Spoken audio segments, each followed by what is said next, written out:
What's going on, guys? Welcome back to the channel. My name is Samuel, financial market analyst. Today we shall be talking about how to identify trend continuation using pure price action. We are looking at Johnson & Johnson's versus US dollar on the 1 hour time frame. To identify that this is a trend continuation, we need to make sure that the price stays above higher low of the previous pullback. Let me show you what I mean.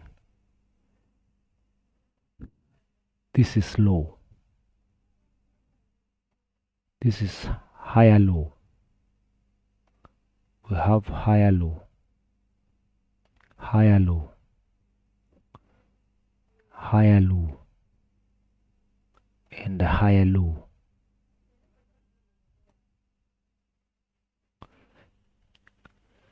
As long as the price stays above the previous low, then it's considered that this is a trend continuation or an uptrend.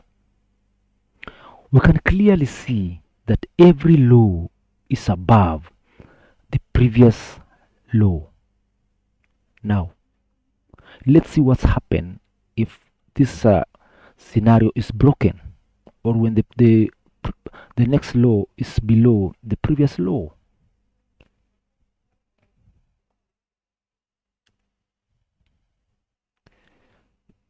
This was our previous low.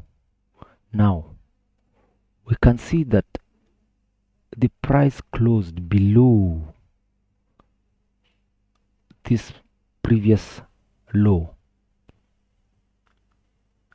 This means that this is no longer a trend continuation. The market stayed in consolidation a bit, then boom, the market dropped. We have a trend change. You can see we have a trend change. If you use 200 SMA,